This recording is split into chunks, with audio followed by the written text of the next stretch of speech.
He does have a point, and I think the thing is that Oscar's speaking from firsthand experience because, Skip, when he's on those Cincinnati teams, what kept happening to him? He kept running into Boston. He kept running into the Sixers.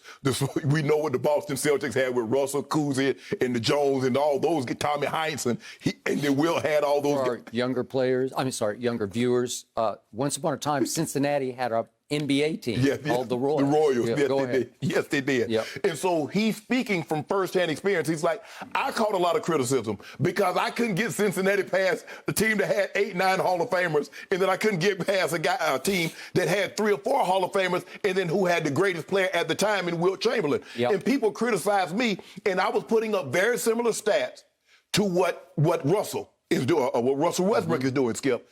But this is what I believe is in play here. I believe if Russ were to be putting up the numbers that he's putting up and got his team past the first round, I don't believe he would be receiving the criticism. He was going to get some, Skip, because he's a great player, and we expect great players to be able to overcome some things.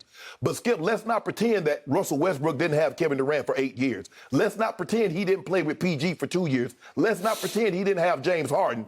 And for the most part, he hadn't won a playoff series since KD left. He hasn't gotten out of the first round since KD left. So let's not pretend like Russell Westbrook hadn't played with great players because he had KD for 8 years.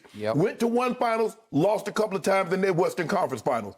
But for me, Skip, if that you got to get past the first round. He took averaged 30 shots a game in the series against Houston. They lost in the first round. Took 39 shots in the game 5, lost against Utah. He scored 43, but it took him 39 shots. He took 31 shots in game 5, lost to Portland. Skip, what people, I don't think they criticize Russ. I don't believe Russ always makes the right play in the right moment. Sometimes a lot of times he takes it upon himself. And sometimes it's about making the right play, even if it doesn't involve you scoring the basketball. So for me, should he get criticized? I think all great players are going to get criticized eventually until they actually win the title. Some of the criticism is fair. It is absolutely fair. And when I look at 179 triple-doubles, you're like, well, damn, yeah, he's putting up those triple-doubles, but what is it? Ain't got no titles. And think about it, Skip. It took Oscar. He had to leave, go to Milwaukee, team up with Kareem. That was in his 11th year. His best years was behind him. And you know what Kareem was when Kareem first got. If you want to talk about dominant, you talk about what Shaq and Embiid and all these guys do, go look up Kareem from about 70 until about 79. Look at Kareem's numbers. All he did was win 6 MVPs in that time frame. In about a 10-year time span, he won 6 MVPs.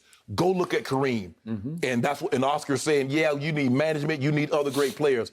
But Russ is going to get some criticism because he is a great player, and he hasn't gotten basically past the first round since KD left. Okay. I have nothing but the utmost respect for the great Oscar Robertson. And we talk about point guard, we don't never mention Oscar.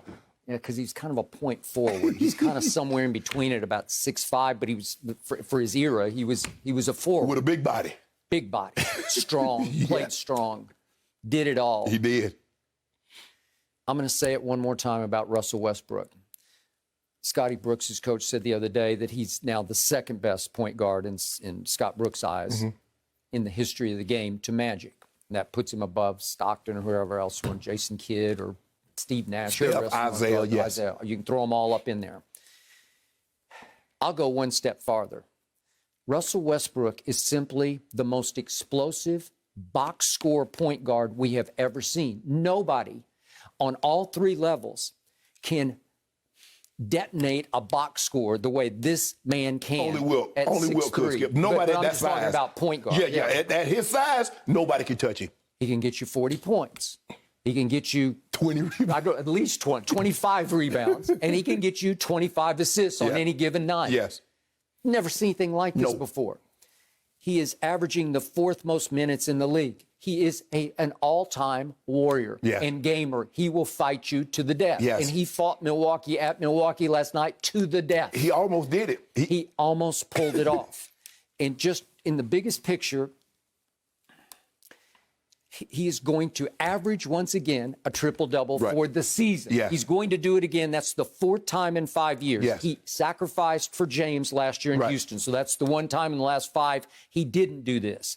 He is going to lead the league in assists.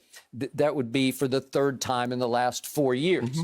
That's pretty special, right? And hell, he's going to be top 5 in rebounding for a guard. Top 5 in rebounds. And obviously he's 2 triple-doubles away from tying Oscar and 3 away from breaking. And I'm pretty sure he's going to get it this year. You just know, and I know he's going to get it.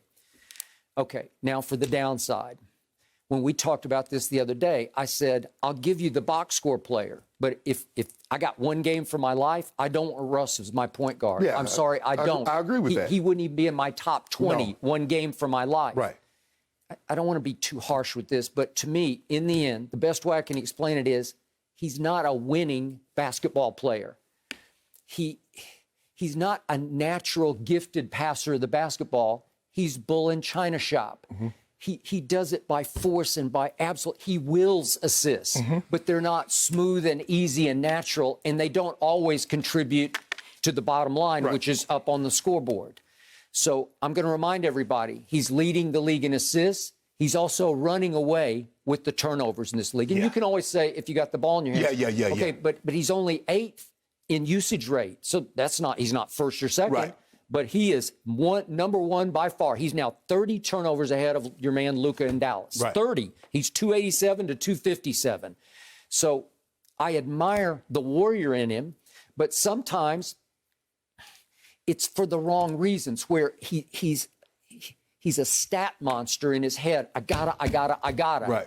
And in the end, there are plays that need to get made, and I'm about to show you a couple of them, that he doesn't routinely make. And I'm going to let's keep it real here. He is this year a 31% three-point shooter. So he's a liability from there. Last year in Houston, he was 26%, so he's up a little bit from that. This year, he's making 64% of his free throws. Well, we used to talk about Lonzo being a 50% free throw shooter. As a point guard, especially at this level that Russell's playing at, you got to be better than 64. You got to be 90. That's what you got to do for a living, especially as many times he gets to the basket, because he's going to the basket. He's going to get to the basket, and you know and I know he's going to get fouled. So what I admire about him is, he said the other day, he just casually mentioned, he said he played through a torn quad early this year.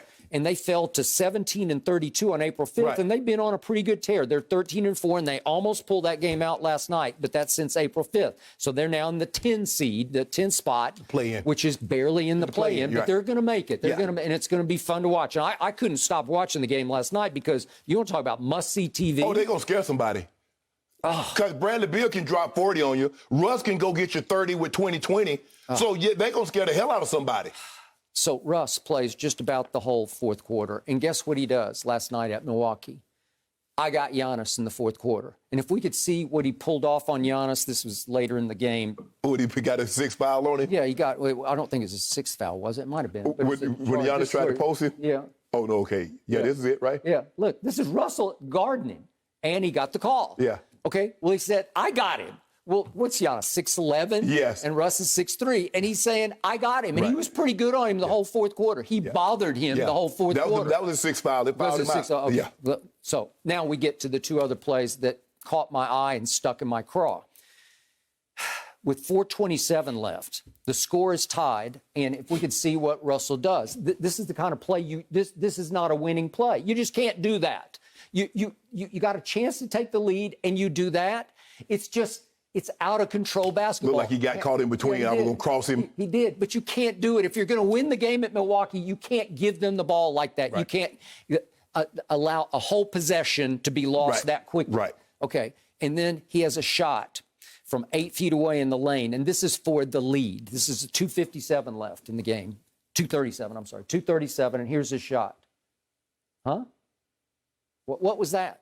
Okay, and too often he'll take those kind of shots, and it's a forced shot, and I don't think anybody touched the ball. I think he got caught, and he was kind of up in the air, and he wasn't sure whether he should even shoot it or not, and he left it about 2 feet short. Well, you're not going to win that game with that turnover and that shot. Well, too often we've watched big playoff games where you'll see a couple of those plays down the stretch, and then they lose by a point. Right? Well, I can't sum him up any better than last night because he was extraordinary. He was extraordinary. Yes. We run out of superlatives.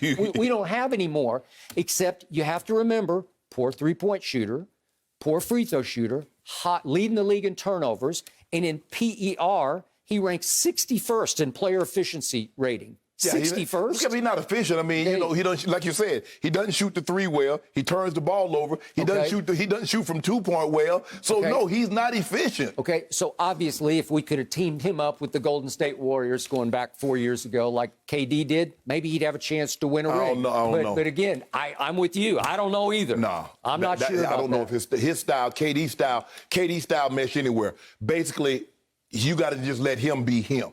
You do.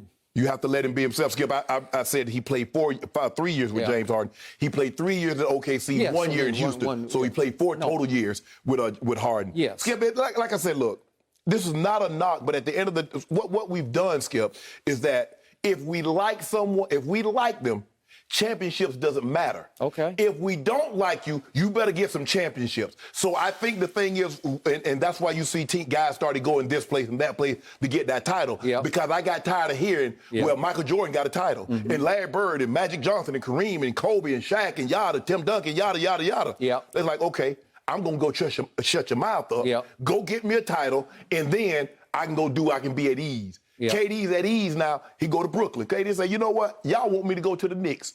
I don't want to go to the Knicks. I want to go to the Nets. I got titles. Y'all know what I am. So now what? Okay. So, but Russ, I sincerely, genuinely believe if Russ doesn't win a title, Russ is not going to lose 1 minute of sleep. I totally concur. And yet, by the way, our man Nelly texted me the other day and pretty much summed it up for me. Nelly really knows his sports. And he said, if Russ never wins a ring, I'll still take his career over Charles Barkley's career. And obviously Charles didn't win a ring either. Right. Bingo. Yeah. Agreed. Because his career is going to have superlatives all over it. You know what it's going to be? It's going to have achievements and individual goals. When we have the discussion, greatest player never to win a championship. Yeah, that's what I'm saying. He's there. He's that guy. He's going to be with Karl Malone. He's going to be with Charles Barkley. He's going to be with some of the he may be at the top of the list. Baylor, yes. Yeah. You're right. Okay. This triple-double look easy, and I love that Nelly's he reaching out to you. I wish easy. I was friends with Nelly in a lot of ways. Thank you for watching. You can subscribe here to get the latest from the show, and be sure to check out more of the best clips from Undisputed, or go watch a few other segments from our other shows on FS1.